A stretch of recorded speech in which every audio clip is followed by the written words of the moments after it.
And here is the boiler room.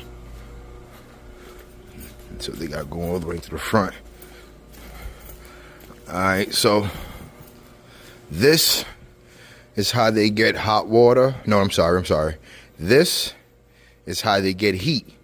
Now, they also get hot water from these boilers in the winter because it has coils. So that tells you that this boiler gives you hot water as well. But in the summertime, these boilers are off. They don't even run these in the summertime. They actually run these over here, the Lars pennants. This is actually how they get their hot water in the summertime. So they run these. The red represents hot, the yellow represents gas, and all that other good stuff. You would think the cold water's coming in, but it's just the recirculation of the hot water going back in, keeping the water warm. But this is how they get their hot water, right? Now, when the hot water comes out, which way? This one. When it comes out, right, it goes up all the way to these tanks over here.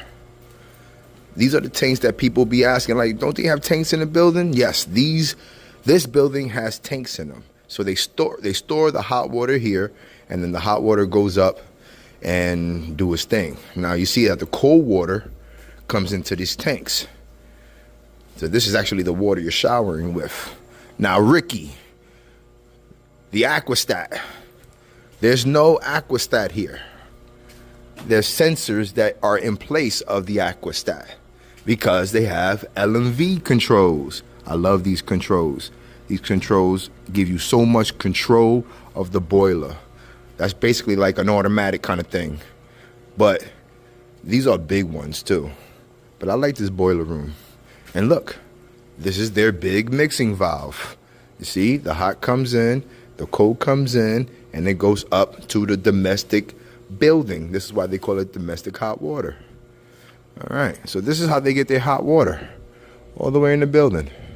Now, when it's time for heat, all of these come in play because they have zones, different zones. And this one, it controls the boiler, and this is different zones in the building because it's a big building. But that's pretty much how it goes with this. This is how they get heat and hot water.